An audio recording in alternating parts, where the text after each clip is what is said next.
Bonjour à tous et bienvenue sur le podcast hebdomadaire de la cellule. Aujourd'hui, nous sommes avec Fabien. Fabien, ça va à la pêche. Hello. Et nous sommes également avec Flavie. Coucou. Aujourd'hui, nous allons vous faire tenir une promesse, j'ai envie de dire.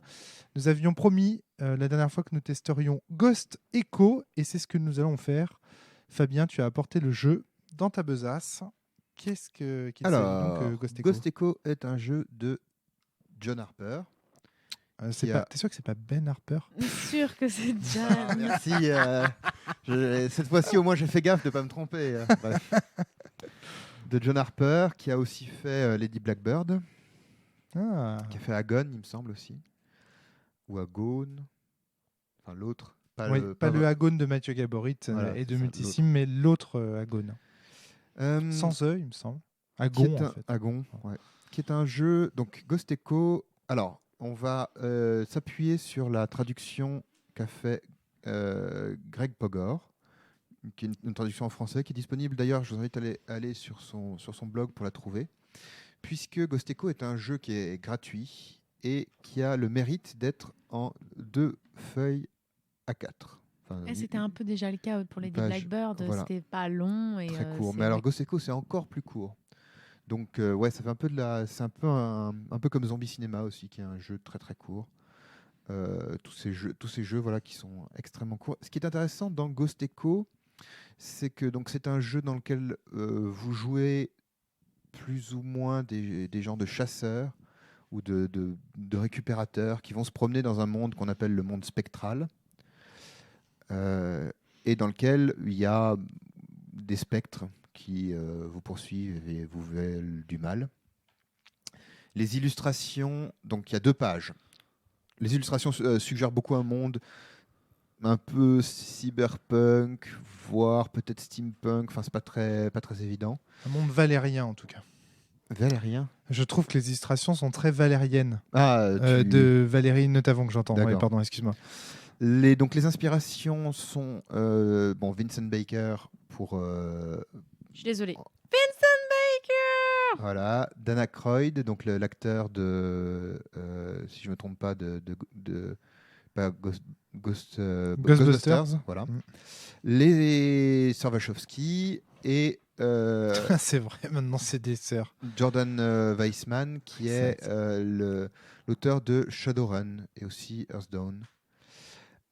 Donc la référence aux Wachowski est intéressante parce que ça renvoie un peu à Matrix, très fortement, avec un peu ces 2 mondes dans lesquels on se promène de l'un à l'autre.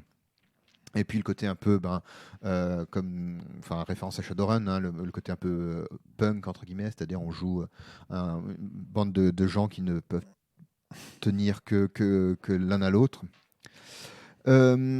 C'est un jeu... Alors, ce qui est intéressant, c'est que c'est un jeu à unzipper, d'une certaine manière.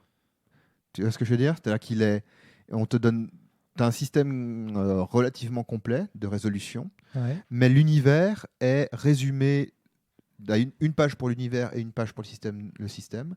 Et l'univers est résumé avec 1, 2, 3, 4, 5 listes. Une liste qui est la bande, avec 5 noms, à partir desquels tu dois imaginer ton personnage. D'accord, ouais. Les noms, c'est Volute, Démon, Carapace, Cerf, comme des cerfs de... Enfin, cela dit, tu peux l'interpréter différemment. Moi, j'interprète comme des cerfs d'aigle, mais tu pourrais aussi imaginer comme des cerfs qui protègent des plantes. Et Renarde. Ensuite, tu as les lieux. Je ne vais pas tous vous les faire parce qu'il y en a quelques-uns. Les spectres, donc les ennemis... les spectres, il y a les molosses, les vipères, les faucons, les araignées. Le butin, pierre, parchemin, métal, qui, il me semble dans la version originale, renvoie un peu à pierre, caillou, ciseaux, en fait. D'accord. Ouais. Ça sert un peu perdu. Pareil, les cerfs, tout à l'heure, tu disais en français, ça doit probablement être les 2, mais en américain, c'est quoi ? C'est close ou c'est... Alors attends, je vais te retrouver la version... Parce que là, du coup, peut-être que l'ambiguïté sera levée. En version originale, c'est Coil, donc pour Coil, Demon, Hull, Grip et Vixen, qui sont sans doute un peu plus polysémiques, j'ai l'impression. D'accord. Parce que Vixen, ça peut aussi dire mégère, en fait, il me semble. bon, voilà. Enfin, il y a beaucoup, en tout cas, il y a beaucoup d'interprétations qui sont laissées au. Voilà. C'est comme un aphorisme en philosophie ou en C'est littérature. ça. Et C'est-à-dire après, que ça t'amène à réfléchir dessus. ouais, c'est ça. C'est-à-dire qu'on dit très peu pour laisser au lecteur une grande marge d'interprétation. Alors, nous, comme on l'avait joué avec. Parce que au départ, c'est Guillaume Nocker qui m'avait fait.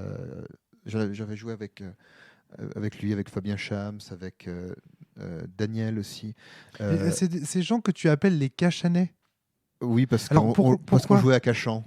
Mais enfin, Cachan, mais il y en d'accord. avait. Mais non, parce qu'Alexis Lamiable, j'ai vu aussi qu'il habitait à Cachan. C'est possible qu'ils les Je connaissent. dis, si ça se trouve, il y a une naissance rholistique des Cachanais. Mais C'est que les Cachanais sont spéciaux c'est du clair point de vue du jeu de rôle, que, tu vois. en tout cas, c'est clair que Guillaume, Daniel et Fabien, c'était des précurseurs. Ouais. Ils ont vraiment découvert plein de jeux. Ils continuent à le faire si rien ne les en a empêchés. Et découvrir plein de jeux cool. J'ai joué assez longtemps avec eux. Cachan est une espèce de portail sur la forge. C'est ça. Il y aura un truc à voir. Et des gens qui ont vraiment été des précurseurs. Parce que je me souviens quand on les a rencontrés, quand j'ai rencontré vers 2010, quelque chose comme ça. Eux, ça faisait déjà plusieurs années qui se promenaient là-dedans. D'accord. Ouais. Donc vraiment des gens très très intéressants. Et donc, voilà, quand on avait joué avec eux, en fait, il y a deux. C'est pas précisé dans les règles, mais grosso modo, il y a des questions auxquelles on va répondre, ok, qui sont posées dans le jeu, et nous on le jouait de façon à ce que, d'une certaine manière, voilà, une règle qu'on reprend souvent, c'est il y a quelqu'un qui dit quelque chose, les autres ne nient pas ce qui a été dit, Ce qui a été dit qui est une précédemment. règle d'impro, mais qui a été très très souvent reprise. Donc les questions, je vous l'ai dit, pourquoi voulez-vous le butin? Quels sont les pouvoirs et les talents de votre bande? À quoi ressemble le monde spectral? À quoi ressemble le monde réel? Que sont les échos? Que sont les spectres? Les échos, c'est précisé dans les règles. C'est plus ou moins, tu peux faire des événements surnaturels, tu peux observer des événements appartenant au passé, percevoir des événements se déroulant à un autre endroit, ou lire le flux d'informations locales. Donc tu vois, tu peux l'interpréter aussi bien comme de la magie que comme de la Matrix, quoi. C'est marrant. Hier soir, on parlait des elfes. Et tu disais qu'à travers les vagues, dans le Silmarion, il est dit que les elfes arrivent encore à entendre la voix d'Iluvatar. La musique d'Iluvatar. La musique d'Iluvatar. Tu peux aussi et la imaginer voix ça de comme Dieu. ça, quoi. Ouais, Bon, là, c'est un peu plus cyberpunk quand même. Les sous-entendus sont quand même un peu plus cyberpunk. Donc ça, on va créer en fait le jeu. Il y a une situation de départ qui était, vous étiez en train de piller dans le monde spectral et quelqu'un vous a vendu. Vous êtes tombé dans une embuscade et des spectres affamés sont à vos trousses. MJ, remplissez les blancs en piochant dans les listes de la section 1. D'accord. Et donc vous créez vos personnages à partir de la liste que j'ai donnée tout à l'heure. Volute, démon, carapace, cerf, renarde. C'est trop cool. C'est vraiment intéressant. Ça veut dire que dans le monde spectral, on est une sorte de volute ou ce que tu veux et qu'on n'est pas forcément ça dans le monde. Ça peut être ton interprétation à toi. Oui, c'est vrai, oui. Ouais, voilà. Alors, on va parler rapidement du système de résolution, parce qu'on a parlé du système de répartition des responsabilités, de responsabilité, propriété, responsabilité. Donc, en fait, tu lances, la plupart du temps, tu lances 2 dés. Si tu es bien préparé, tu lances 3 dés. Et en fait, ensuite, tu les répartis sur deux questions. Est-ce que tu atteins ton objectif et est-ce que le danger est évité ou pas? D'accord. Et en fait, ce qui est vraiment intéressant dans ce système, c'est que tu es toujours en train d'arbitrer parce que pour obtenir ton objectif entièrement, il faut obtenir un 5 ou 6, ou éviter complètement le danger, il faut aussi obtenir un 5 ou 6. D'accord. Donc, grosso modo, tu es tout le temps en train d'arbitrer. Et ce qui est intéressant, c'est que ça crée tout le temps de nouveaux dangers qui, en fait, vont tirer l'histoire en avant, comme ce qu'on racontait dans Psyrun. Hein. C'est-à-dire le fait que tu es tout le temps un peu hors d'haleine, tu vois, à courir, à dire « Ah mince, je suis blessé, donc on va trouver un médecin. Ouais, mais le médecin, entre-temps, il nous a vendu, donc on sort en le butant. Et puis ensuite, nous, on avait eu des histoires complètement fous comme ça, où la roue à hamster court tout le temps, quoi. D'accord, ouais. Quand il y a un danger, tu peux mettre un post-it. Le MJ peut mettre un post-it au milieu de la table et puis te le ressortir plus tard. Donc, tu es blessé. Ah ben tiens, au fait... T'es blessé. T'es blessé, donc c'est peut-être que tu vas en prendre plus cher. tu lances les dés. Alors, un autre truc qui est intéressant, c'est que tu lances les dés sous des conditions particulières. Quand vous agissez sous pression, et ensuite on te dit, par exemple, quand vous agissez sous pression, vous pouvez accomplir une tâche simple alors que vous êtes blessé ou en danger, traverser une zone dangereuse ou aider quelqu'un qui court un danger. Donc c'est très précis sur les trucs. Et le danger qu'on te donne, c'est vous subissez des dégâts. Et ensuite, quand tu subis des dégâts, tu peux encaisser le MJ peut dire ah oui, mais là tu es en train d'encaisser des coups, et donc là tu te reportes à la section quand vous encaissez des coups. Vous pouvez résister à de graves blessures, dépasser la douleur ou intimider par votre résistance. Le danger, si tu rates ça, c'est vous êtes hors combat. Tu vois, donc il y a à chaque fois des entrées. Donc je vais vous lire toutes les entrées. Quand vous agissez sous pression, quand vous infiltrez ou volez, quand vous encaissez les coups, quand vous devenez violent, quand vous embobinez ou tenez ferme, quand vous conjurez le champ spectral, donc ça c'est pour exécuter des actes surnaturels, et quand vous prêtez l'oreille aux échos. Donc voilà, quand vous agissez sous pression, je l'ai dit, quand vous infiltrez ou volez, c'est assez transparent, quand vous encaissez des coups, quand vous devenez violent, c'est relativement transparent. Quand vous embobinez ou tenez ferme, c'est tout ce qui est de l'ordre, grosso modo, du social. Ouais. Quand vous conjurez le champ spectral, c'est que tu utilises le champ spectral pour exécuter un acte surnaturel, entrer ou sortir du monde spectral ou communiquer avec les spectres.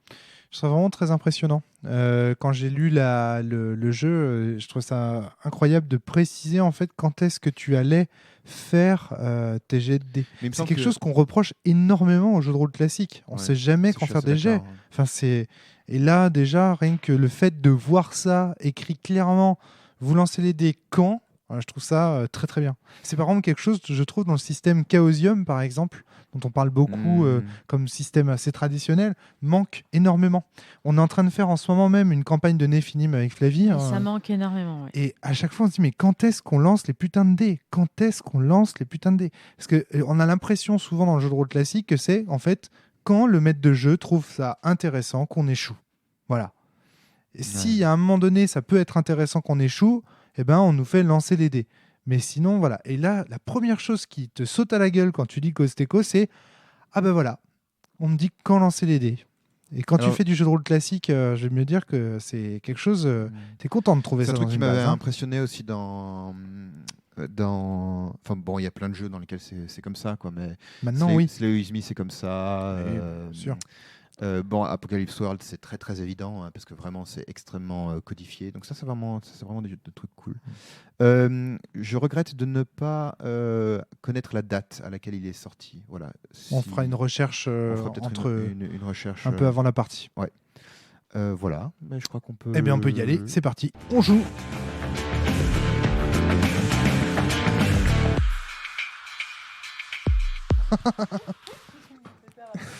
Ok. Fin de la partie de Ghost Echo.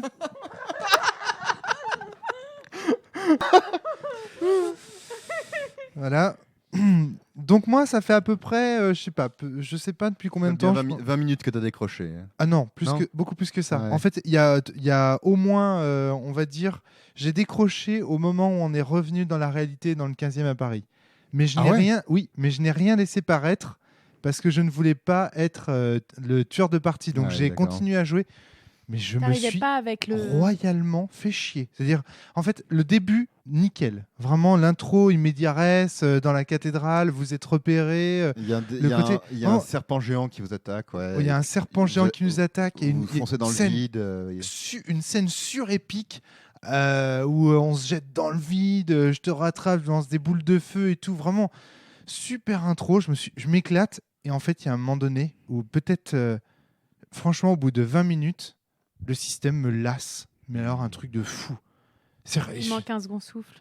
Je sais pas comment le dire. C'est-à-dire qu'à un moment donné, en fait, une fois que tu as joué pendant 20 minutes à ce jeu... Une fois que tu as fait la scène d'intro où tu as les mécaniques en main, du coup, il manque une mécanique pour relancer le jeu, en fait.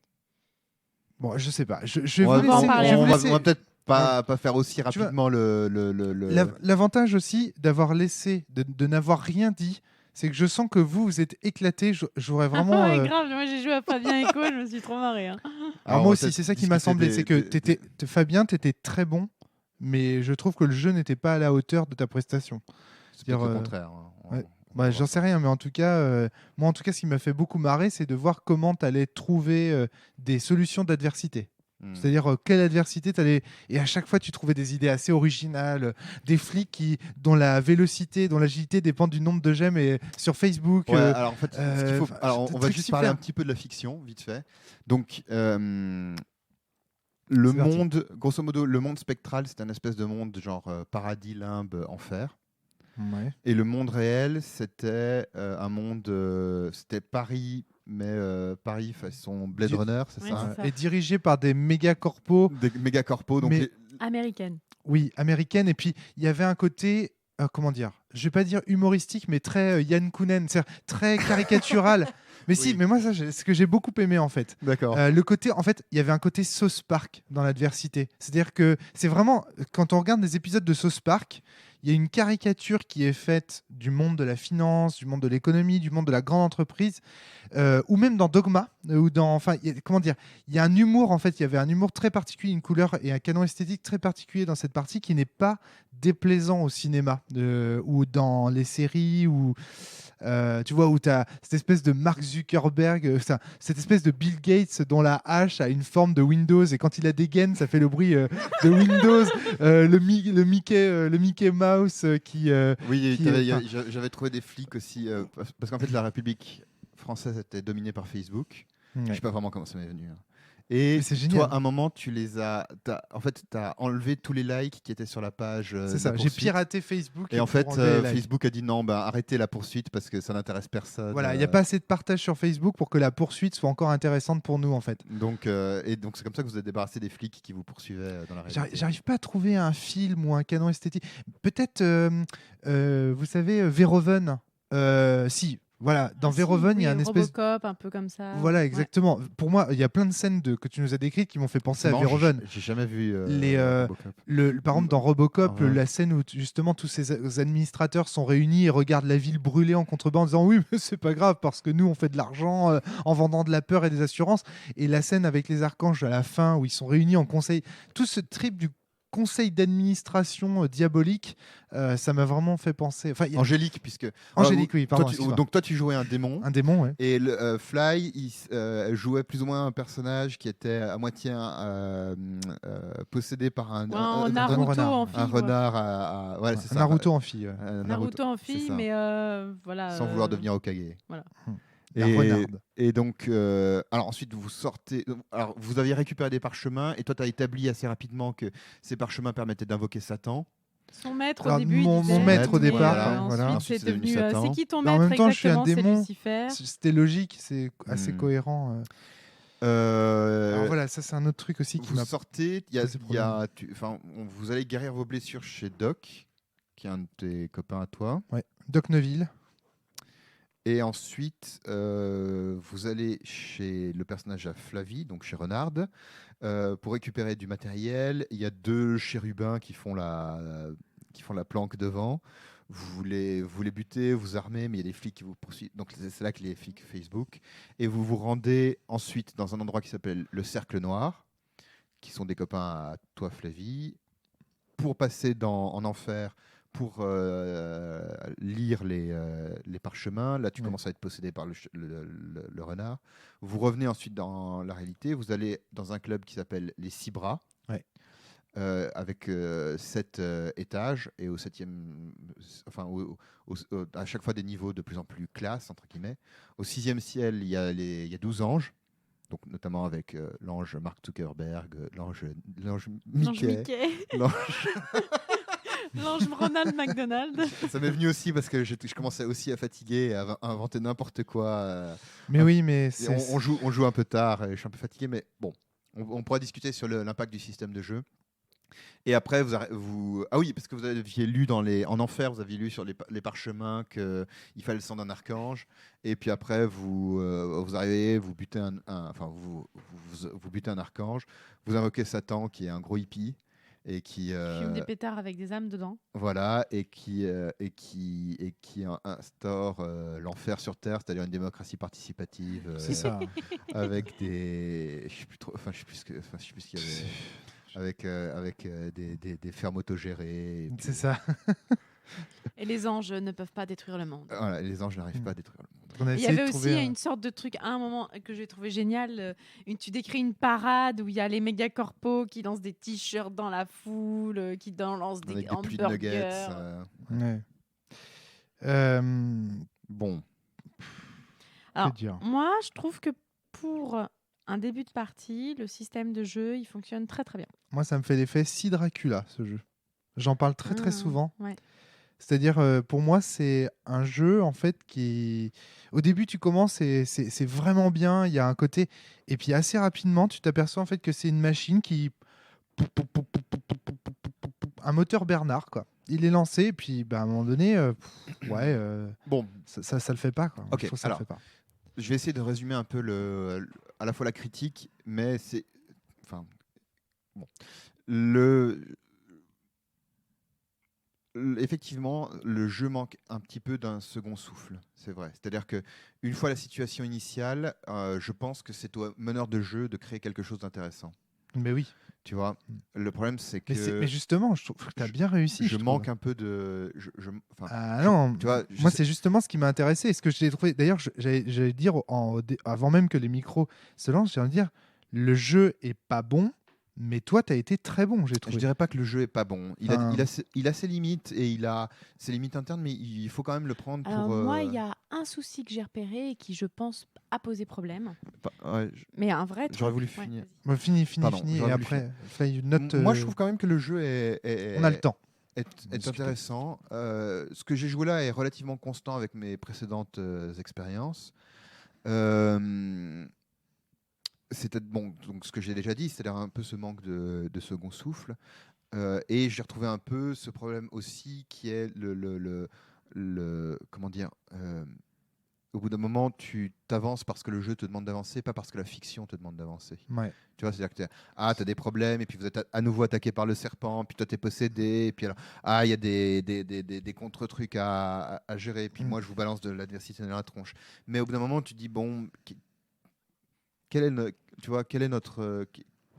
Qu'est-ce qui fait qu'en termes de fiction on avance? Au début, effectivement, il y a cette situation de départ qui marche très bien Ah ouais, et qui fait qu'on comprend très bien pourquoi on Ouais, avance. tout à Et au fait. bout d'un moment, c'est vrai que quand même, tu es obligé un peu d'improviser. D'une certaine manière, Mais comme joueur aussi, je te rassure. Enfin, en tant vois, que joueur, tu es constamment en train je de me te demande poser la j'ai question. l'impression que c'est presque un jeu où la difficulté viendrait de ce que on a l'impression que c'est un jeu qui est facile à lancer. Mais en même temps, peut-être qu'il demanderait beaucoup de préparation de la part du meneur de jeu. du meneur de jeu. Ou alors de très grandes capacités d'improvisation. En tout cas, des capacités d'improvisation que je n'ai pas, si tu veux, ou pas en étant fatigué comme ça le soir. Mais non, mais c'est qu'à un moment donné, en fait, lancer des jets de dés et répartir entre la difficulté et la réussite de l'action. Parce qu'il faut peut-être expliquer un petit peu comment ça marche, le système. Ça, on l'a expliqué tout à l'heure. Tu lances 2 dés, grosso modo. Non, mais en fait, techniquement, comment ça marche? C'est-à-dire, en fait, d'accord. parce que c'est expliqué dans l'abstrait, on l'a expliqué, mais en fait, ce qui se passe, c'est qu'en tant que joueur, tu décris un truc, tu lances les dés. Voilà ce qui se passe.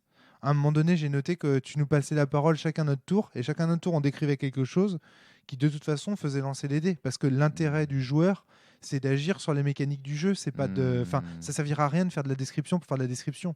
Tu vois, je veux dire, tiens, je passe la parole à Flavie. Flavie, Oui. qu'est-ce que tu fais? Et Le là, elle seul décrit truc- sa robe, son machin. Bah non, l'intérêt, c'est de vaincre la vipère. Le seul de vaincre truc le qui nous permette vraiment de faire des descriptions, c'est l'idée de, si vous êtes préparé, vous lancez un dé supplémentaire. Ça c'est vraiment une incitation du système à plus.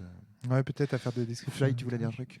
Oui, moi, le problème que j'ai repéré, c'est en fait de devoir répondre aux questions qui pourraient créer du personnage, qui pourraient faire que notre personnage a de la saveur pour nous et du coup un intérêt fictionnel pendant la partie. Ce qui fait que la scène d'intro, elle est à fond parce qu'on n'a pas à répondre à ces questions-là. Et donc on est sur un rythme assez échevelé, très très puissant. Je suis totalement Et on d'accord avec toi. retourne dans la réalité et bon, là, en fait, on passe à un autre truc. Il faut qu'on fasse quoi? Ah oui, tiens, c'est vrai, il y a des questions. Et on part d'un rythme échevelé. Et là, pam, on a un coup d'arrêt Je suis d'accord. qui nous fait nous rendre compte, en fait, qu'on a un creux dans la fiction qu'il va falloir qu'on Comble à la très, volée. très, très Je vite. suis d'accord. Et avec- en fait, comme on est sur un rythme échevelé, on a envie de le combler très, très vite. Exactement. Et du coup, là, il y a un creux dans la partie parce qu'on se retrouve à un moment où, en fait, il n'y a rien devant nous qui peut nous aider en fait à combler ce creux. Et donc Tu il y a viens quelqu'un qui d'expliquer. lance quelque chose dans l'impro, on peut pas dire oui ou non, mais du coup on essaie de broder autour et on a comme ça environ 20 minutes où on se rattrape un peu aux branches, où du coup le maître de jeu essaye de s'arranger pour qu'on puisse avoir une partie de la poursuite et en fait je pense que c'est là que tu as lâché. Alors moi du coup j'ai réussi à me remettre dedans parce que du coup j'ai réussi à me raccrocher au creux de la fiction et à bâtir un truc autour, mais toi en fait ça t'a sorti de l'immersion. Complètement. C'est Alors oui, très mais très bien, Fly. Totalement d'accord. Oui, mais pour défendre quand même un petit peu le jeu, dans le jeu, il y a la liste autre qui te donne des noms qui te permettent d'inventer des trucs à la volée. Tu vois, le coup de l'ours, parce qu'à un moment, il y a un ours j'ai bien chrétien vu. qui vous... J'ai bien vu que tu faisais référence. C'est pour le meneur, en fait. Oui, tout à fait. C'est pas pour les joueurs, sauf que les C'est joueurs vrai. doivent répondre aux questions, en fait. Les questions sont pourquoi est-ce qu'on a besoin du butin? Quel est le pouvoir de la bande? Quel est le monde spectral? À quoi ressemble le monde réel? Quels sont les échos? Quels sont les spectres? C'est un jeu, à mon avis, dans lequel le meneur et les joueurs ne vivent pas du tout la même partie. Et d'ailleurs, je vais même te dire un truc. Je pense où tous les joueurs ne vivent pas du tout la même partie. J'ai dit à un moment donné au cours de la partie, et je le redis ici dans le podcast, je n'ai jamais vu un contenu fictionnel aussi malléable dans un jeu de rôle.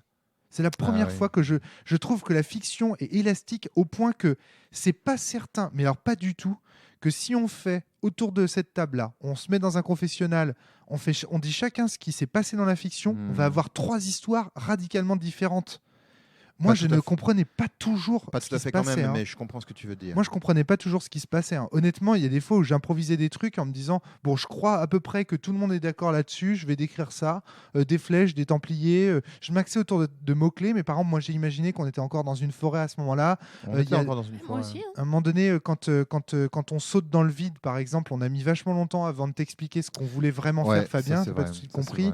Je pense que le jeu nous met dans des situations mécaniques qui nous poussent à imaginer des choses très différentes. Oui, mais en même temps, moi, un autre aspect que j'aime bien dans ce jeu, ça rejoint un peu ce qu'on disait précédemment, c'est cette création d'univers à la volée, que je trouve assez cool.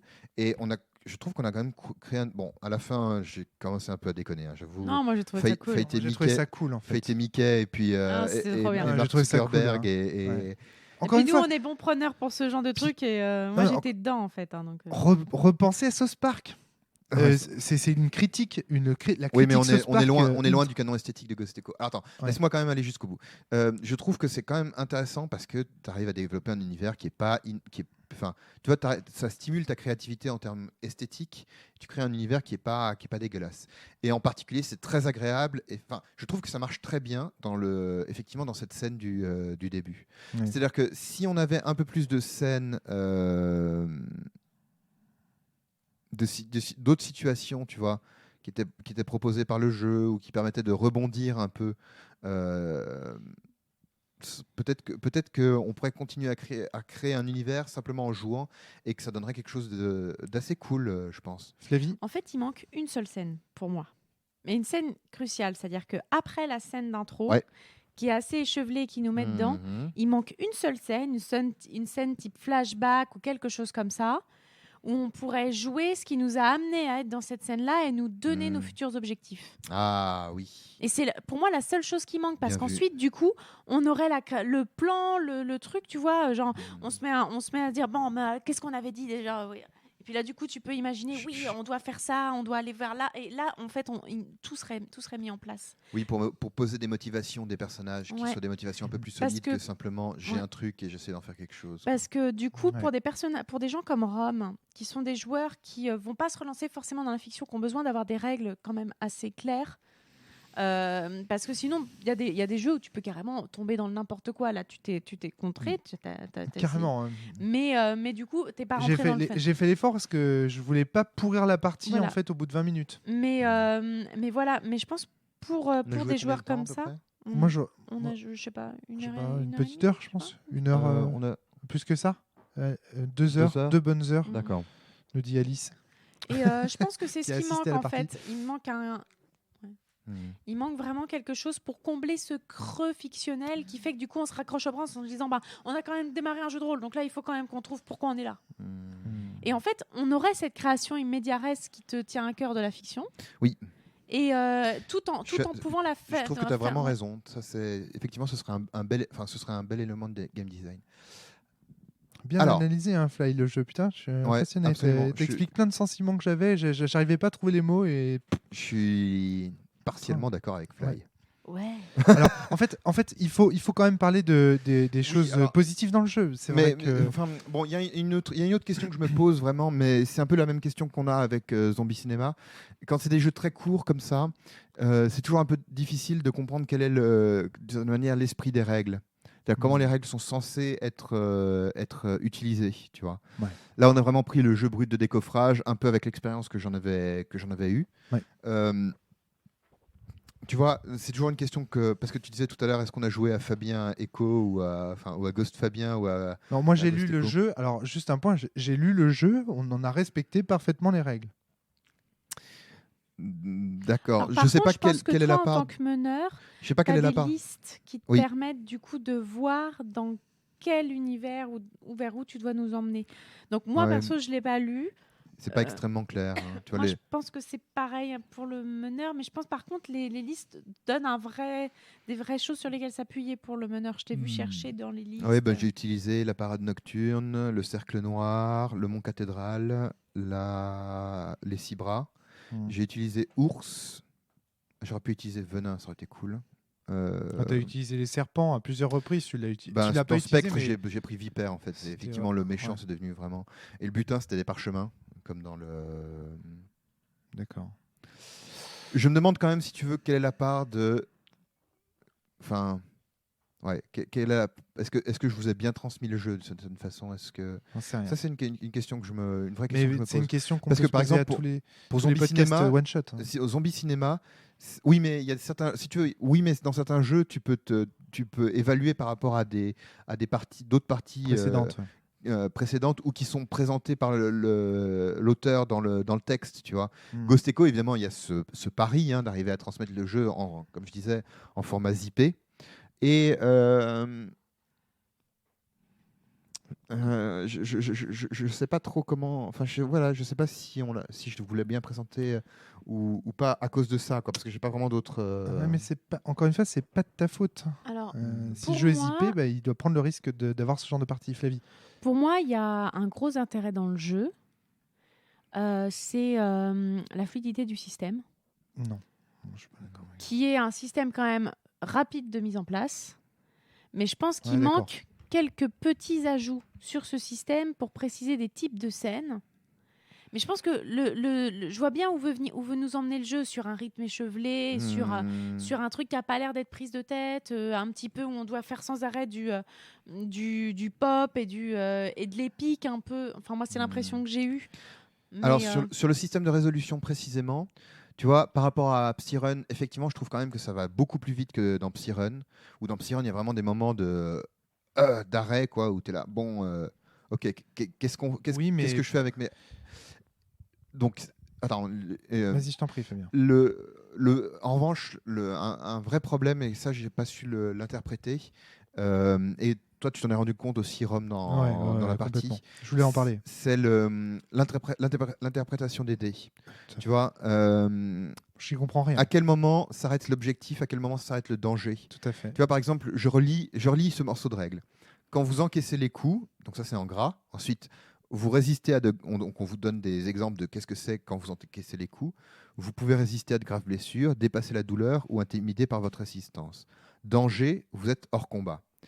Tu vois, quand on lance les dés pour résister à des blessures, parce qu'au bout d'un moment, tu essayes que tes blessures, que les blessures que tu infliges aux joueurs et aux personnages, pardon, et des vraies conséquences fictionnelles, c'était pas évident pour moi d'interpréter ce que ça signifiait au départ. Alors finalement, j'ai fini par me dire, ok, si tu réussis ton jet de dés, alors la blessure ne s'aggrave pas. Mais le danger, c'est d'être hors combat. Donc par exemple, si tu rates les deux, à la fois ta blessure s'aggrave, mais je ne sais pas trop ce que ça veut dire si la blessure s'aggrave et tu es hors combat, tu es dans les pommes. Si ta blessure, et tu peux aussi avoir toutes les autres possibilités, quoi. À la fois ta blessure s'aggrave pas et tu n'es pas hors combat, et puis tu tombes dans les pommes, mais ta blessure s'aggrave pas, Ouais. voilà, et inversement. Quoi. La blessure s'aggrave, mais tu résistes. Alors la différence avec Psyrun, c'est que Psyrun te propose des vrais choix. Des vrais choix, beaucoup plus clairs en fait. Oui, alors Psyrun, comme Alors ok, effectivement, on prend beaucoup de temps pour réfléchir, il y a un et- gros temps et tu d'arrêt, lances plus de dés. mais tu lances plus de dés, mais je trouve que la manière dont tu répartis tes dés en dit beaucoup plus sur ce que le joueur veut et Bon, attend de on la avait aussi fiction. un petit peu ce problème dans Psyrun. Hein. Il y a Oui, des mais moments, souviens-toi. moi je trouve que dans Psyrun, il y a des vrais choix. J'ai nettement préféré le système de Psyrun à ce niveau-là, beaucoup plus complet. Il te laisse vraiment pour moi des vraies possibilités. Hmm. Là où j'ai trouvé que souvent, on faisait ça un peu au feeling. En fait, honnêtement, les En conséquences, final, on s'en on a fout. rajouté, Moi, je on a l'ai- rajouté rien, au c'est pas final faux, ouais. une règle presque tacite qui s'est installée Ah, tiens au donc. final. Je trouve, Ouais, c'est quand on intéressant. lançait les dés et qu'à la fin je choisissais, je vais pas dire persuadée, mais j'argumentais avec le MJ pour savoir ce qui allait se Exactement. passer. Tu négociais, tu faisais du J'ai négoce. négocié avec Ouais. toi. De Et en joueur fait, à c'est une joueur. règle tacite qui s'est installée mais parce qu'on a l'habitude de jouer avec ce genre de jeu. Et que, en fait, j'ai l'habitude de négocier avec toi pas mal en tant que MJ. Et donc, une règle tacite que je me suis mise à faire parce qu'à chaque fois, du coup, je voulais pas que tu sois tout seul à parler. J'avais aussi envie de Ouais, tout à participer fait. à l'action. Et du coup, en fait, je me suis mise à négocier. Ça m'a mise, en fait, face au dé à faire des Bon, choix. pour défendre les dés, enfin, oui, mais les dés mettaient au moins une base de négociation, tu vois. Genre Oui, quand tout à t'as- fait. C'est vrai. Mais c'est ça quand que. à chaque fois que vous avez fait des doubles 5, c'était là, Alors, attends, c'est bon. Ouais, je suis d'accord. Le truc, en fait, c'est que je pense que dans Psyrun, pardon, Ghost Echo, il faudra en fait que le MJ, avant même que les dés soient lancés, il décrive clairement toutes les possibilités Ouais. en fonction. C'est-à-dire, si tu réussis partiellement, il va se passer ça. Si tu réussis, machin, etc. tu De échoues, façon à ce ouais. que Oui, les d'ailleurs, joueurs quand tu le aient des faisais, vrais on choix. mettait pas en place la négociation. Et quand tu le faisais pas, c'était là que la négociation Du arrivait. coup, Mais perso, j'ai trouvé ça intéressant. oui, mais du coup, si tu vires l'aspect négociation et que tu passes en mode, à mon avis, tel que le jeu devrait être joué, c'est-à-dire où c'est vraiment, il y a que le MJ qui s'amuse, parce qu'il est seul à brainstormer sur les conclusions possibles. Et finalement, le joueur, lui, il est réduit à choisir où Alors, il met le dé. ça c'est pas Et dit ça, comme c'est ça bien. dans le D'accord. jeu. C'est peut-être moi qui l'ai. Ok. Parce que tu vois, dans le jeu ne te dit pas, contrairement à Psyrun, dans Psyrun, on te dit qui répond aux questions. Le jeu ici ne te dit pas si c'est le meneur de jeu ou le joueur qui raconte l'objectif ou le D'accord. danger La situation négociatoire, j'ai envie de dire, enfin, ou dans laquelle on négocie, de négociation. elle est de négociation, elle est beaucoup plus intéressante parce qu'on a au moins deux joueurs, c'est-à-dire le meneur et en face le joueur, qui sont en train de décider d'un avenir possible, de propositions possibles. Donc on a un maelstrom, c'est-à-dire on a deux personnes qui réfléchissent conjointement, alors que dans un autre cas, on pourrait avoir un temps d'arrêt où c'est le meneur de jeu qui se retrouve dans une position où il est là en train de réfléchir longuement à des situations. Et inversement, on pourrait imaginer aussi le cas inverse où on laisse le joueur lancer ses dés et définir lui-même c'est quoi ton danger. Et d'ailleurs, ça a été fait au cours de la partie. Il y a des fois où tu as demandé à Fly c'est quoi ton danger, ou Fly proposait un danger, par exemple, le démon va prendre possession de mon corps et je vais me retrouver possédé, où tu as fait ouais, c'est trop cool, je valide, etc. Mais dans tous les cas, il y a un aspect non préparé dans ce jeu, il y a un aspect sans filet qui nuit grandement à l'intérêt qu'on y trouve. C'est-à-dire, pour moi, c'est un jeu qui manque cruellement de contenu. Tu vois, peut-être C'est un jeu en 2 pages et ça restera que ça pour moi. Mais peut-être que c'est un jeu qui est beaucoup plus fait pour des gens qui font vraiment, tu vois. Je sais qu'il y a pas mal de jeux qui sont pensés vraiment pour des gens qui font beaucoup de théâtre d'improvisation.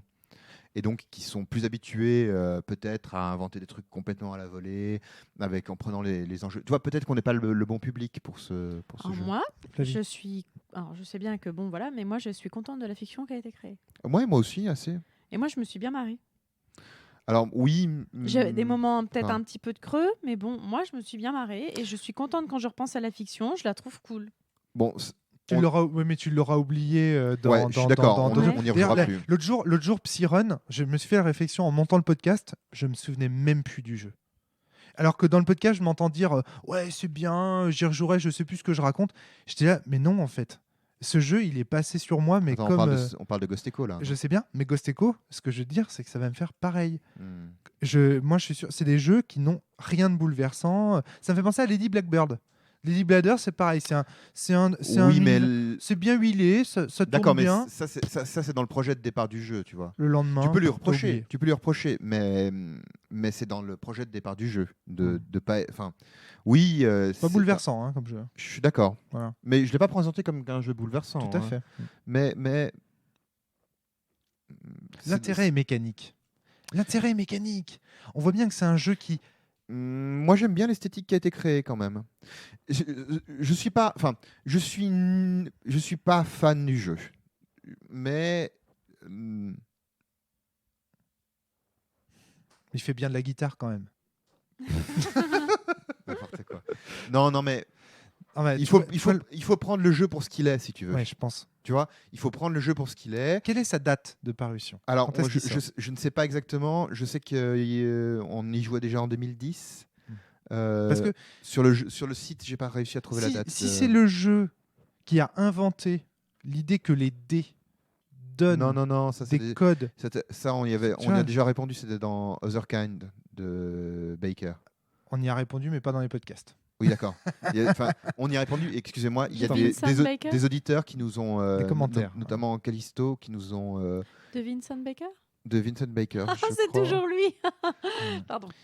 C'est-à-dire que la manière dont les joueurs répartissent les dés va leur donner l'autorité, le pouvoir final sur qui va entériner telle proposition. Et ça, l'idée que le système de résolution et le système de répartition de l'autorité autour de la table soient mêlés de cette manière-là, c'est très ingénieux. Et ça, tous les jeux qui ont hérité de ce mécanisme, oh là là, c'est super, etc. Donc Ghost Echo, évidemment, s'il en a été l'un des fondateurs, c'est évidemment un jeu intéressant qu'il faut visiter au moins une fois. Mais encore une fois que tu as joué 20 minutes, pour moi, tu as fait le tour du jeu. Et à cause du souffle dont parlait Flavie tout à l'heure, c'est-à-dire le côté, il y a un moment donné où quand tu as passé la première scène d'introduction, le jeu retombe, le soufflet retombe. Et Oui, mais Flavie à l'a très nouveau, bien écrit. Rome, je pense quand même qu'il faut. Enfin, à nouveau, je suis pas red dingue du jeu, mais il faut le prendre pour ce qu'il est, si tu veux. Effectivement, c'est un jeu difficile, en 2 pages, qui demande beaucoup de. C'est un jeu pour jouer 2 heures, quoi.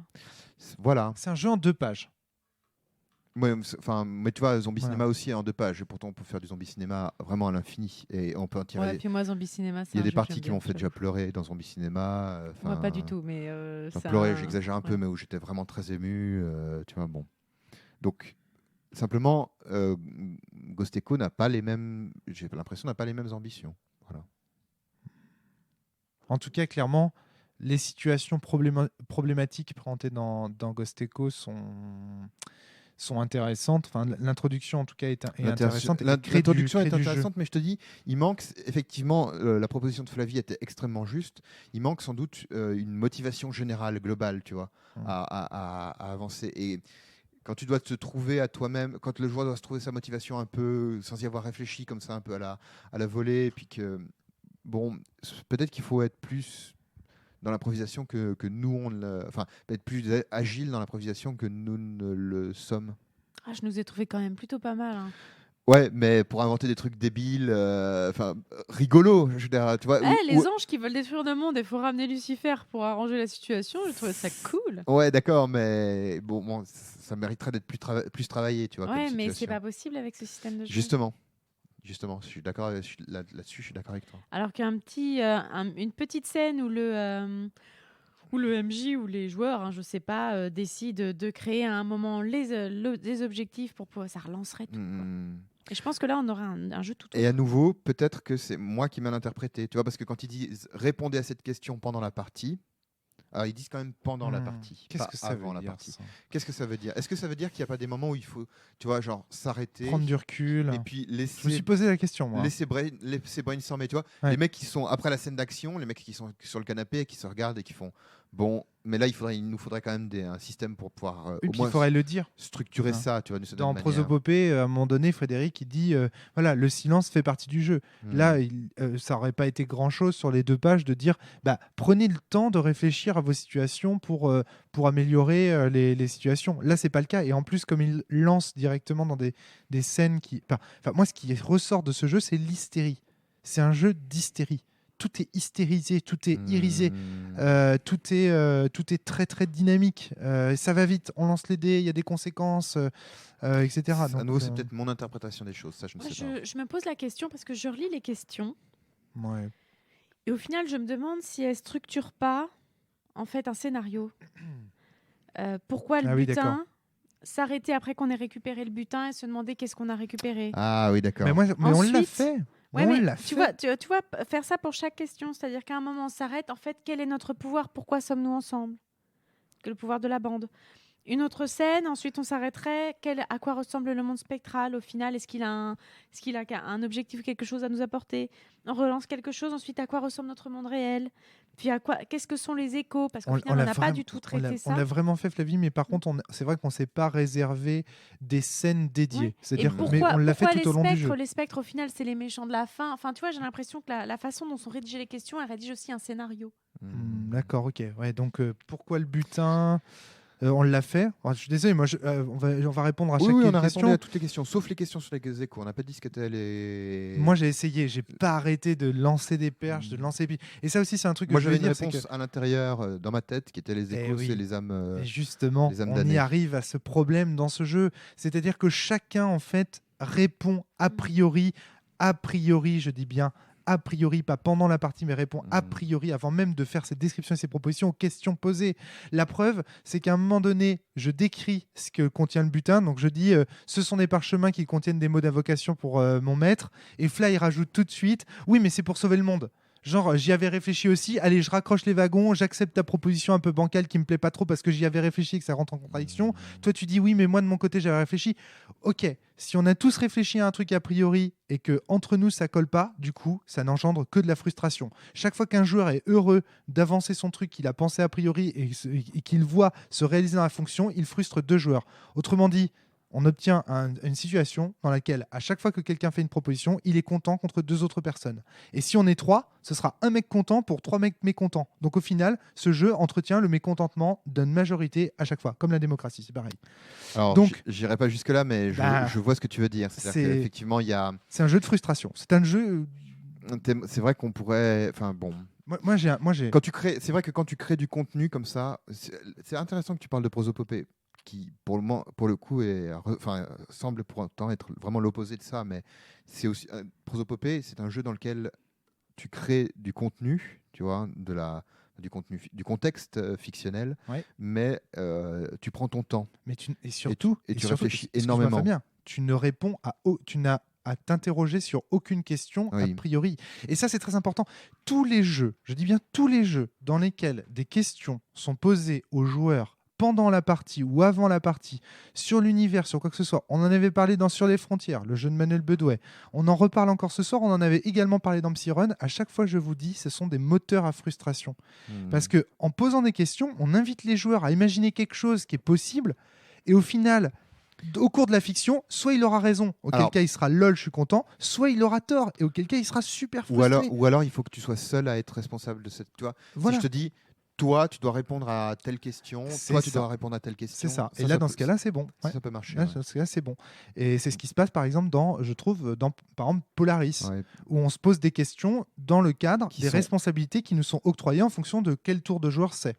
Alors, ça, c'est très important, vraiment. Et pourquoi dans Prosopopée, ça fonctionne, à mon avis? Parce que dans Prosopopée, il n'y a pas des questions universelles posées aux joueurs. Par contre, il y a des problèmes posés aux joueurs. Il y a un problème fictionnel. Chacun a une vision de la manière dont on pourrait le résoudre. Mais comme chacun est dans une position de réflexion, quand quelqu'un a une bonne idée, on le laisse parler. Et souvent, en plus, le jeu nous incite à aller vers la meilleure idée possible. Puisqu'en plus, il nous propose de récompenser les gens. Exactement. Il nous propose de récompenser les gens pour cela. Donc, on est sûr qu'on avance dans le bon sens et que la situation convient à tout le monde. On va, au contraire, vers la convergence des solutions, si j'ose dire. Alors que là, c'est différent. On invite les gens à chacun se concevoir une solution dans son coin. Et donc, à prendre le risque constamment au cours de la fiction d'être contrecarré. Alors, quand les dés vont dans ton sens, quand les autres joueurs vont dans ton sens, mais t'es super content. Quand ça va toujours dans le même sens. J'ai un exemple. Dans la partie de Psyrun précédente, on a été avec Colin, et Colin a proposé, enfin c'est Flavie qui a proposé à un moment donné que la bague au pied de Colin, ce soit une bague mortuaire. Et là, comme personne n'avait eu d'idée, mais l'idée était énorme. Et du coup, on était tous emballés par cette idée. On était tous. Et là, nickel, ça ne provoque aucune frustration parce que personne n'avait une idée meilleure.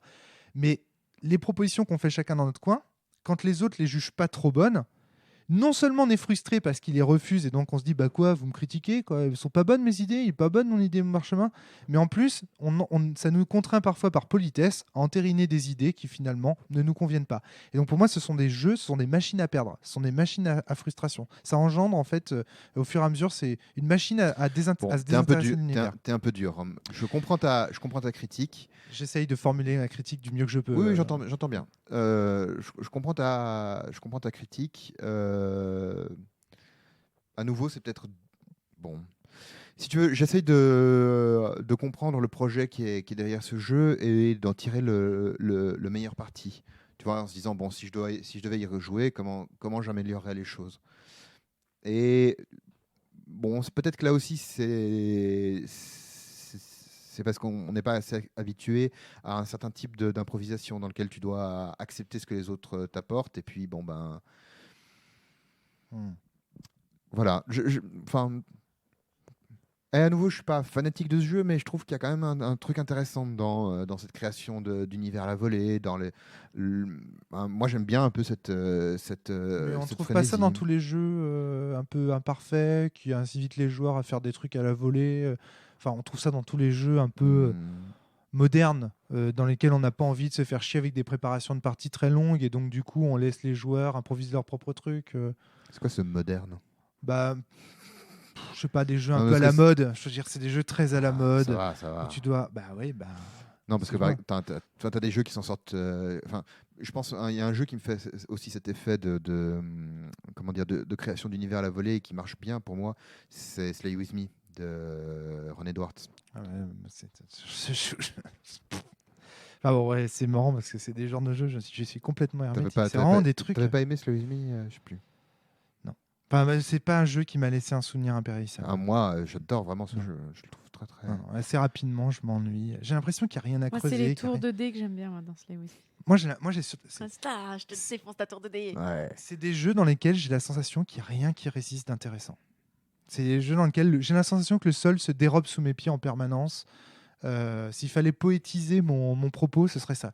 Quand je joue, j'ai l'impression que c'est des jeux dans lesquels voilà, Ouais, le mais sol. est-ce que c'est pas parce que toi sous t'aimes mes pieds, bien je avoir un univers, enfin tu vois, l'image de sens quoi, un univers, Mais bien sûr, un mais je ne univers fais très que très très posé. mon très- jugement au cours de ces podcasts one shot ne fait que refléter ma subjectivité. Voilà, moi, je dis ce que je ressens à la J'entends sortie, bien, au j'entends sortir bien, de j'entends ce bien. jeu. Je prétends pas objectivement dire le jeu est pas bon, le jeu est. Moi, je pense que le jeu manque de règles.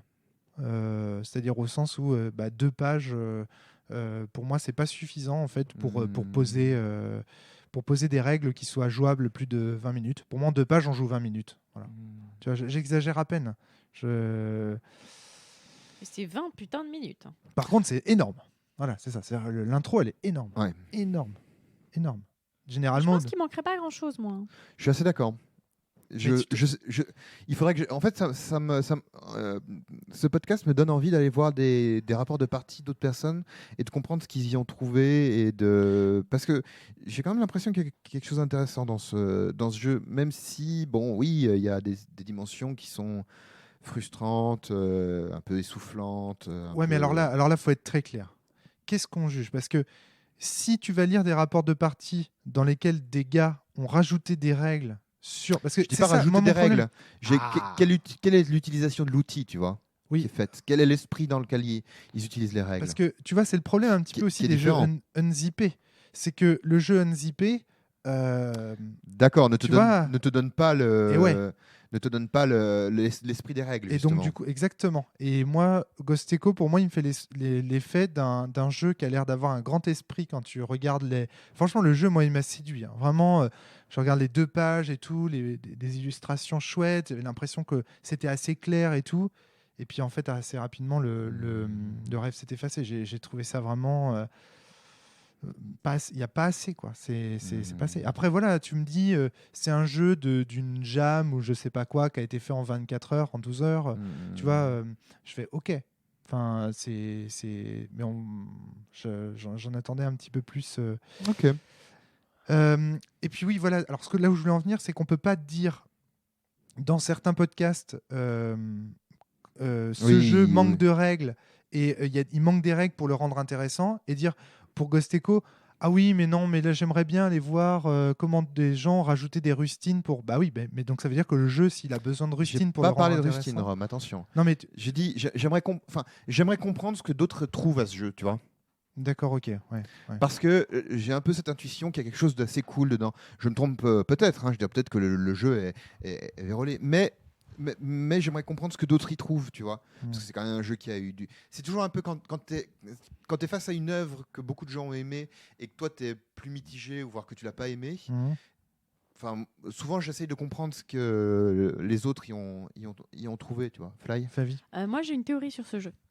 Je pense que sur une table qui a l'habitude de tourner ensemble, où il y a plein de règles tacites qu'on a l'habitude d'avoir autour de la table, je pense que c'est un jeu qui doit très très bien tourner. Moi, je pense que tu me mets à Ghost Echo avec Ced, Thomas et pourquoi pas Yensu. Oh mon dieu, Yann Sully là-dessus. Oh. Ah ouais. Non mais c'est des gens qui vont se faire. Là, tu es en train de citer typiquement des gens qui vont se faire chier à ce genre de jeu. Je sais Moi, je leur pas. ferai jamais jouer à Je sais ça. pas, moi je pense que ça peut carrément... Parce qu'on a des règles tacites. Moi je pense qu'en fait c'est un jeu où les règles habituelles d'une table en fait ressortent. Je sais pas. Moi, ce que je pense, c'est que on va faire le tour rapidement avec les dés. Et ah oui, il y a un autre problème dont on n'a pas parlé, Fabien, et dont j'aimerais bien parler, c'est cette histoire de partiellement réussi. Oui, alors ça je suis Qu'est-ce d'accord. que ça veut dire? Le danger se réalise partiellement et puis l'objectif est en partie atteint. C'est vrai que là, ça laisse beaucoup de latitude au MJ. Bah ouais, et donc du négoce, comme disait Fly tout à l'heure. Alors le problème, c'est pas de laisser, c'est pas en soi de laisser de la latitude au MJ. Moi, c'est plutôt le contraire. C'est-à-dire que j'aime plutôt que le jeu me dise, tu dois déterminer ça précisément, tu vois. Et qu'il y a des moments où je me disais, est-ce que je mets assez de danger, est-ce que je mets assez de pression, est-ce que tu vois. Et en fait, il y a des fois où je me disais, bon ben, il est partiellement réussi. En fait, il est atteint en entier comme ça. Bah ouais. Ça fait avancer les choses. Alors tu vois, et ça c'est quelque chose Ça, que j'ai c'est constaté. peut-être aussi quelque chose sur lequel j'étais un peu mal à l'aise, c'est clair. Moi, j'étais complètement mal à l'aise avec ça. Et on le constate, par exemple, dans le fait que quand vous avez fait des double 5 ou des double 6, il n'y avait pas de discussion. La scène, tu laissais le joueur décrire comment il poutrait le méchant, comment tout se passait bien. Quand il y avait un double 1, pareil, pas de discussion. Le joueur, et je revois encore Flavie, se remettre bien profondément dans sa chaise et attendre la sanction. Donc ça veut dire qu'il y avait des fois où le jet, il était très clair. Double 1, double 6, double 5, double 2. C'est vrai que quand il y avait c'était un très, 3 très ou un clair. 4, ça faisait Et chier. puis dès qu'il y avait des 3 et des 4, alors là, ça devenait la foire d'empoigne. Tout le monde commençait à dire oui, mais alors là, du coup, c'est plus ou moins réussi, blablabla, blablabla, blablabla. Bon, bref, quoi, c'était pas clair. Ouais, c'était ça, pas clair. ça, et je là, suis du d'accord. coup, si. Ça, c'est parfaitement Parce que exact. moi, ce que j'admirais dans Ghost Echo quand j'ai lu le jeu, c'est que je me suis dit, tiens, c'est cool, enfin un jeu de rôle classique, entre guillemets, dans lequel il y a un meneur et des joueurs, dans lequel on nous dit clairement quand lancer les dés. Et c'est ce qu'on a dit en préparation du podcast. Et bah, c'est cool. Ouais, mais enfin bon, si le lancer de dés, au final, ça permet pas de définir clairement qui l'emporte, bah en fait, l'effet, il est raté, quoi. Je vais même te dire un truc. En fait, à la fin, j'ai utilisé les 4 et les 3 pour obliger le négoce. Ouais, j'ai vu ça. C'est-à-dire que c'est utilisé. C'est, en sûr. fait, à chaque fois qu'il y avait un 3, au début, en fait, j'avais tendance à mettre le 3 et les 4 en objectif. Comment ça s'appelle les conséquences parce que je me disais flûte, du coup comme ça j'ai réussi mon objectif et ensuite je me suis dit mais non, je vais réussir mon objectif et en fait je vais pas avoir de conséquences comme ça je vais être nickel et je vais un peu blablater sur l'objectif comme ça je vais en réussir une partie et puis ça va passer comme ça, ce qui était totalement l'inverse de la façon dont on a commencé à jouer au départ. Au départ on était en mode on s'en fout que le danger subsiste, ce qui compte c'est que notre ration cool elle ait lieu. Et ça va rejoindre un dernier truc que je voulais aborder par rapport à ce jeu, c'est quelle est la proposition créative de ce jeu. Et pour moi, c'est évident, c'est clairement du simulationnisme et encore du simulationnisme. Je sais pas ce que tu en penses, Fabien. Pour que ce soit simulationniste, il faudrait qu'il y ait un canon esthétique clairement... La coolitude d'un film. Moi, j'ai joué carrément dans la coolitude d'un film. D'accord. Moi, je me suis imaginé un film... Moi, je me suis imaginé dans Constantine à un moment. Oh, ouais. Et puis les mots qui agissent comme des couleurs. Tu vois, les mots que tu as devant, les illustrations, les specs, les mots, les thèmes. La parade nocturne, tu vois. Je pense que si j'ai pensé à du Blade Runner, il y a une raison, en fait. Non, moi, je pense vraiment que le jeu... Bon, parce que ça fait partie des références sous-entendues derrière. Hein, honnêtement, quand tu lances les dés et que tu les répartis, tu penses à quoi? Tu penses quelle est l'action la plus morale? Non. Tu penses pas non plus quelle est l'action la plus optimisée? Je suis pas sûr. Tu penses quelle est l'action la plus classe? C'est clair. De se mettre en avant. Bon. De se mettre en avant, oui, mais comment? Par la description, par le truc, t'as envie. Même quand on était brûlé, on était là en mode. Attends, à la fin, je faisais des bisous sur mes flingues en faisant. Ouais, c'est clair. Je sais pas, tu fais pas ça quand Le c'est moment- pas un canon esthétique. Quoi. Ouais. Le moment où J'ai pas très Fabien- envie de me lancer dans le débat GNS, mais je pourrais discuter aussi que ça.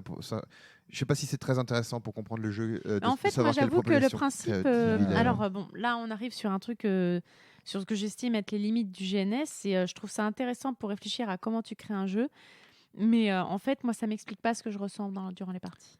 Ok, moi, tu sais ce que c'est l'intérêt du GNS pour moi dans les podcasts? C'est que très souvent, ça lance des bonnes discussions. Parce que franchement, la théorie GNS, moi aussi, je trouve qu'elle a des tas de limites et tout ça. Et d'ailleurs, j'en suis le premier à en parler dans le Maelstrom. Pour moi, ce qui compte, c'est avant tout de se poser des questions. Et après, l'orientation de ces questions dépend. Enfin, voilà. Après, c'est cool d'avoir une grille d'analyse de l'orientation des questions. Ça, c'est clair. C'est cool. Le GNS a apporté tant de choses, énormément de choses. Mais pour moi, c'est avant tout aussi un moyen de sonder votre âme, de sonder ce que vous avez pensé autour du jeu. Parce que si Fabien, imaginons que là, Fabien, il m'a dit « Ah non, c'est clairement pas Sim. Hein. Moi, j'étais là en mode ludiste, en train de me dire il faut que je les pourrisse, il faut que je sois le meilleur, etc. » Ça aurait lancé une discussion sur la manière dont il avait vu la fiction et la manière dont il avait vu la partie. Et de ces discussions-là émergent très souvent des analyses très très fines des jeux et des systèmes.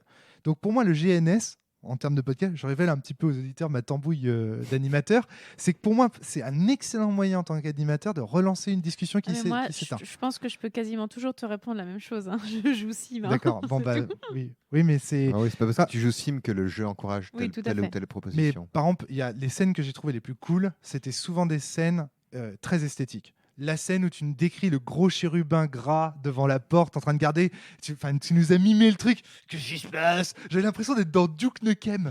Ça m'a fait vraiment penser à Duke Nukem. Et j'étais là, putain, c'est trop bien et tout. T'as envie de sortir des guns et de Vraiment, il y avait un côté Doom-like. La scène de fin avec la tour où on monte et tout ça. J'avais l'impression d'être à la première personne. Ces enfoirés d'anges, ils m'ont buté ma bagnole. C'était vraiment en mode. Et ça m'a fait super triper. Et en fait, le fait qu'à chaque fois, comme ça, en écoutant en fait les idées que Fabien trouvait pour jouer l'adversité, ça me fasse penser à des canons esthétiques de jeux, de films, etc. Je me dis, c'est vraiment propre. C'est vrai que, tu vois, d'une certaine manière, ce qui est difficile ce qui est compliqué dans cette expérience, c'est que. Passer la première scène. Moi, je tiendrais peut-être un petit peu plus longtemps que toi. Bon, mais au bout d'un moment, le jeu m'empêchait de m'amuser. Mais oui. Tu vois, il y a des moments où le jeu m'empêchait de m'amuser. Et à la limite, j'aurais presque préféré qu'on se raconte les choses sans dé. En système 10-0, c'est-à-dire en fait, le meneur de jeu décide de tout. à le fin mot de l'histoire systématiquement. Quoi. Ouais. Et sans doute qu'on se serait plus amusé qu'à devoir lancer des dés, puis après à devoir négocier. Alors, merde, c'est un 3 et un 4. Bon, alors qu'est-ce que ça se passe? Ça te va si on se fait comme ça? Et puis, tu vois, enfin. Alors, juste pour rendre justice au système 0 quand même, parce que là, on l'a caricaturé et ce serait dommage de. Pardon, je disais ça sans connaître le système 0. Le système 0, c'est juste le système quand on n'a pas de règles entre guillemets qui nous sont données par le jeu. C'est les règles de base à laquelle se réfère une table donnée pour gérer une situation.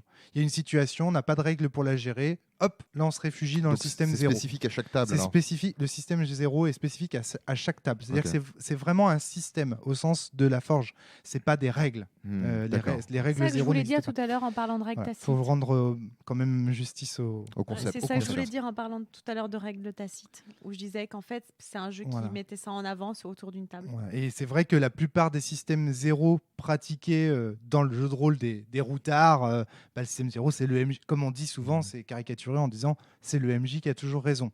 Mais encore une fois, c'est propre à chaque table. Par exemple, nous à la Baronnie, notre système 0, c'est très souvent si c'est cohérent, ça passe. Voilà, c'est ce que j'expliquais dans ce sens précédemment. Donc voilà, tout ce que je voulais dire, c'est que peut-être qu'on se serait, à partir d'un certain moment, plus amusé simplement. Mais en fait, il y a un moment donné où ce jeu, il ressemble. Moi, j'ai trouvé qu'il ressemblait carrément à ce qu'on reproche en général aux machines à saucisses. C'est-à-dire qu'il y a un côté où on lance les dés, en fait, et puis, vas-y, raconte. Alors, lance les dés, raconte. Ouais, alors moi, par contre, par rapport à, pour rendre par contre vraiment justice à ce jeu-là, moi, je me suis pas trouvée en position d'auteur. Ah bah dis donc, enfin, je sais pas ce qu'il te faut. Tu décides de l'univers. Pas auteur dans mon coin. J'ai vraiment eu l'impression de papoter. Enfin, il y a des jeux où vraiment je me fais chier dans mon coin et je suis obligée de créer mon histoire toute seule, quoi.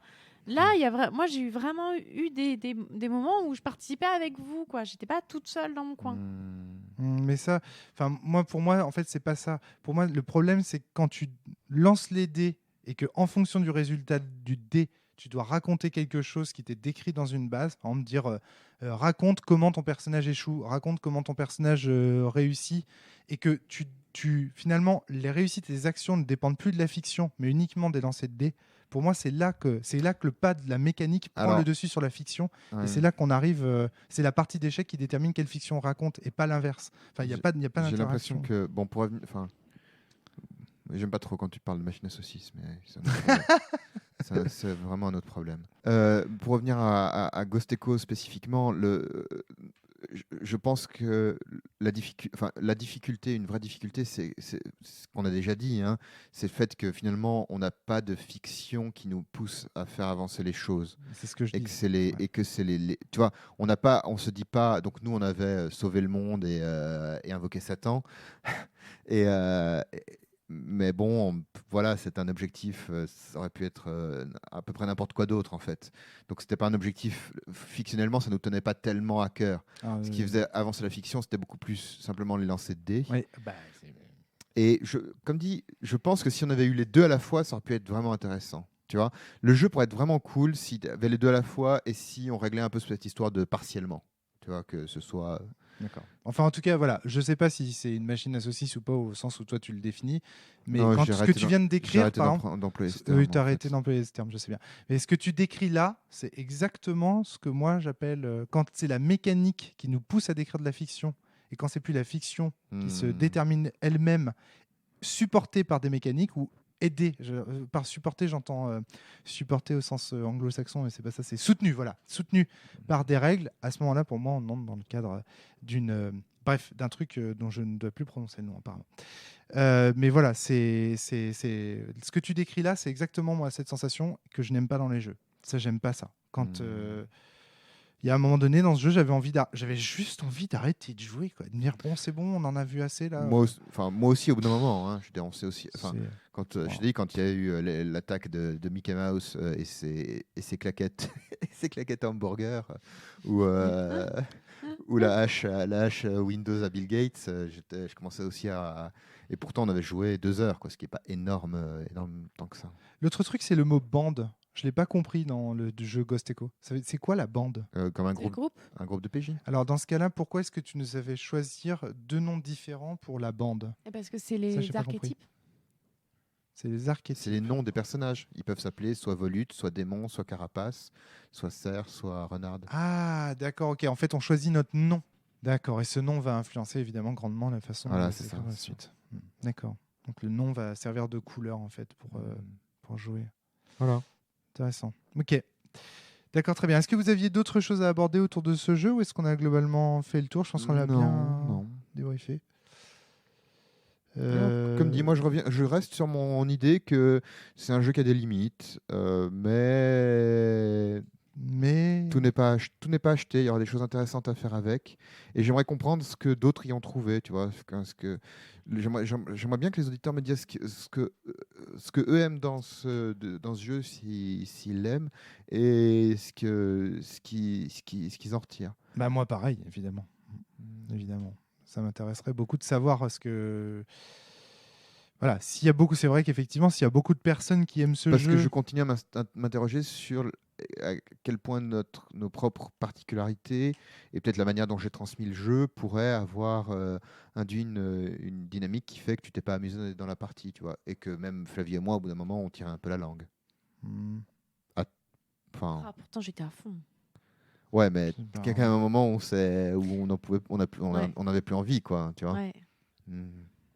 Voilà, je m'interroge.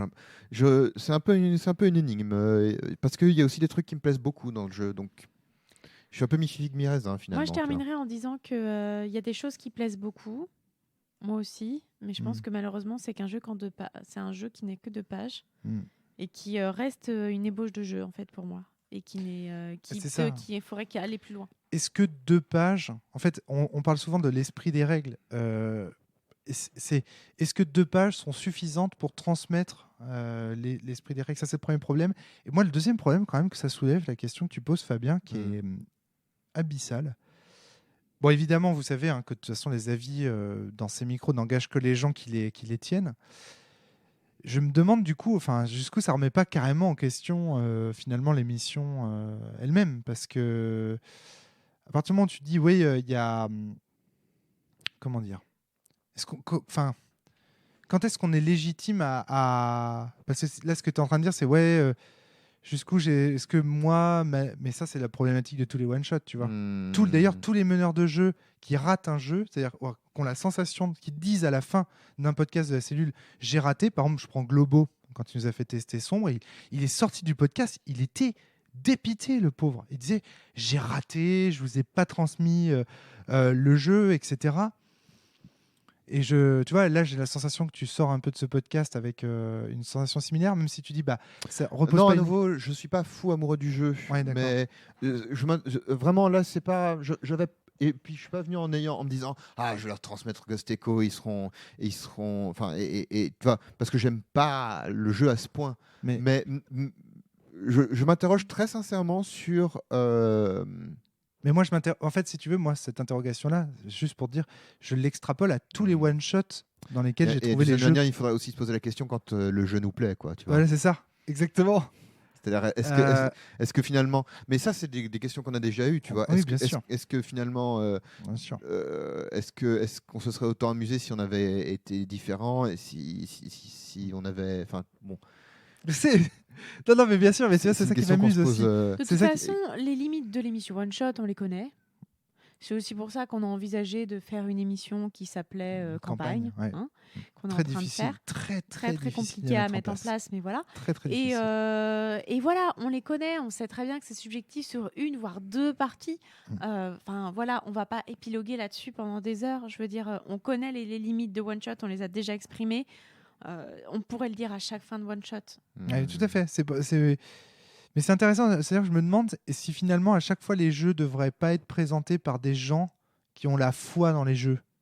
C'est-à-dire, je me demande jusqu'où ça a déjà été le cas. Le fait. Oui, bien sûr, mais justement, est-ce que ça devrait pas toujours être le systématique, cas, Oui, c'est vrai que là, on s'est lancé un peu dans. On s'est lancé dans un podcast. Moi, je le connaissais. Toi, tu m'as dit, ça a l'air cool et j'aimerais bien le tester. Ouais. Mais ce qui est une démarche légitime aussi, tu vois. Bien sûr. On peut pas dans une émission one shot dire, ça va être une émission exclusivement de. Bien sûr, mais pour encenser des jeux, ça me poserait aussi un vrai souci. C'est, je pense que du coup, on se contenterait de faire appel à des spécialistes ou à des experts. Or, un jeu doit aussi pouvoir être pris par quelqu'un qui ne le connaît pas. Justement. Le passionné n'est pas forcément un expert. Le jeu doit pouvoir aussi être pris par quelqu'un qui ne le connaît pas et être masterisé tel quel. Ça, je suis d'accord avec Fly. Et je pense que One Shot, on teste de tout. Alors, on a toutes les méthodes. Et au moins, ça a le mérite d'être fait. Parce qu'il y a des jeux, il y a des gens, ils en parlent et ils ne les testent même pas. Non, mais c'est vrai, ça on sait bien. Mais voilà. Non, mais c'est juste une question qui m'intéresse beaucoup. Je me dis, tiens, est-ce que finalement, tu vas prendre un jeu comme ça et le tester ouais, c'est-à-dire qu'à nouveau, ça c'est un peu un problème dû au podcast, à la forme même du podcast. Tout à fait. Si tu veux, au fur et à mesure des années, je réfléchis un peu aux limites même de la forme du podcast. Je pense que il y en a une qu'on connaît depuis longtemps, qui est on a l'impression dans les podcasts que comment dire, il y a cette frustration quand on écoute un podcast que moi j'ai aussi. Je veux dire, systématiquement dans le podcast, on dit mince, il aurait fallu qu'il parle de ça, il aurait fallu parler de ça. Et nous, c'est pareil quand on éteint les micros d'ailleurs. On dit merde, on a oublié, regarde. Parce que le podcast est limité dans le temps et que, moi quand j'écoute un podcast, j'ai toujours envie d'intervenir parce que j'ai toujours un peu ce côté, j'ai l'impression de faire partie de la conversation, mais que je suis dans un coin et que j'ai pas le droit de parler, tu vois. Ouais, ça. Et ça c'est dû au médium podcast. Bien sûr. Le deuxième problème, c'est ce côté, je sais pas comment le dire, mais invasif. On a l'impression que quand on dit les choses, on les dit un peu de façon absolue, ex cathedra. Comme dans une discussion entre potes, en fait. Ouais. Mais il faut pas oublier que ce ne sont que vos potes. Et le problème, c'est il faut réintroduire de la relativité dans le propos, mais qui est difficile quand on essaye en même temps d'exprimer de fonder une critique, d'exprimer une critique. Ouais, tout à fait. Mais bon, dire dans les commentaires, vous qui aimez ce jeu, dites-nous pourquoi vous l'aimez et nous sommes à l'écoute, nous pouvons comprendre, etc. C'est pas parce qu'on a C'est pas fait. une question de nous sommes à l'écoute. Tu vois, on n'est pas. Enfin, je suis pas en train de prononcer un jugement et de. Parce que là, j'ai l'impression que tu le présentes comme ça. Moi, ça m'intéresse vraiment intellectuellement et même ludiquement, de comprendre pourquoi d'autres personnes l'apprécient. Bah, tu c'est vois. ça que j'entends par nous sommes à l'écoute. Ouais, mais quand tu dis nous sommes à l'écoute, on a l'impression que c'est un. Ah, nous allons écouter votre jugement et puis. C'était pas comme ça que je tu le vois, disais. Mais enfin, d'accord. Ouais. la formulation est pas idéale, quoi. Ben, je pense que les gens ils lisent les commentaires aussi des podcasts D'accord. et que si des passionnés viennent dans les commentaires dire tu vois le jeu est bon pour ça, Romaric t'as merdé, t'as dit de la merde. Regarde sur Vampire, hein, regarde l'effet sur Vampire. Quand j'ai dit de la merde, les gens sont venus me corriger, tout le monde a su que j'avais dit de la merde. Enfin, tu vois ce que je veux dire, c'est que je pense aussi que il y a un rôle du commentaire Bien dans sûr, les podcasts, bien c'est sûr. ça. Quand je dis nous sommes à l'écoute, c'est un nous peut-être aussi élargi, c'est-à-dire les auditeurs qui écoutent aussi ce podcast lisent les commentaires, je pense. Et puis même, si on lit un commentaire, par exemple, sur ce podcast qui concerne notre démarche vis-à-vis d'autres jeux ou quoi, il est fort possible qu'après, quand on teste d'autres jeux, on fasse l'effort de s'adapter. Mais je veux pas avoir la sensation de parler d'en haut, mais malgré tout, Fabien, il faut bien qu'on ait conscience que c'est nous qui parlons dans les micros. Oui, voilà, c'est ça. C'est exactement ce que Donc, je te dis. C'est dû à la forme même du podcast. Voilà. Et que c'est une limite indépassable. Bah oui. Oui, tout à fait. Ouais, c'est Cette ça. sensation de parler d'en haut, Parce que moi, j'arrête pas justement de dire que ce n'est qu'un avis de pote. Donc, je suis pas là en train de dire je suis le dieu, je donne mon avis d'en haut. Au contraire, je dis justement, prenez-le, mais exactement comme le faisait Marcus dans Chez Marcus, qui est, vous savez, comme chacun sait, mon idole. Enfin, je veux dire, c'est Marcus, quand il présente son jeu dans Chez Marcus, ou à l'époque, c'était sur Game One, dans sa première émission. Oh putain, voilà que je m'en souviens plus. C'est ouf. Retro Game One. Non, c'était pas Retro Game One, c'était l'autre. Bon, bref, il disait toujours voilà, c'est un avis. Imaginez, un pote vous invite, il vous présente un jeu, il vous donne son avis. Et ce n'est qu'un pote. Il ne se présentait pas comme moi, Marcus, grand journaliste de jeux vidéo, qui est tout vu, tout fait. D'ailleurs, Marcus ne se présente jamais comme ça. Il se présente toujours comme étant juste un joueur comme les autres. Alors qu'en fait, honnêtement, c'est un vrai professionnel et un vrai spécialiste. Mais voilà, justement pour ce côté accessible. Ouais. Non, t'as l'air sceptique, Fabien. Je te sens. Non, je suis très fatigué. D'accord, ok. Je l'étais déjà au début du podcast. T'as l'air sceptique quand t'es fatigué. et puis le podcast le jeu lui-même m'a pris beaucoup d'énergie, c'est clair. Très bien. Eh bien, merci Fabien en tout cas de nous avoir présenté ce jeu hystérique qui présente des aspects. Hystérique, j'ai dit. Hystérique, qui présente des aspects de game design en tout cas très intéressants, à la fois par le fait qu'il soit très peu fourni en nombre de pages, qu'il ait beaucoup de couleurs, à mon avis qu'il invite énormément à jouer justement dans l'esthétique, etc. Et puis aussi par ces dés qui répartissent un peu comme Siren, ça fait un peu une redite de Siren. De toute manière, je me demande si ma relative sympathie pour le jeu ne vient pas de ce que j'apprécie la tentative, tu vois. Même si la tentative est pas réussie, j'apprécie que l'auteur se donne un défi et qu'il essaye de le relever.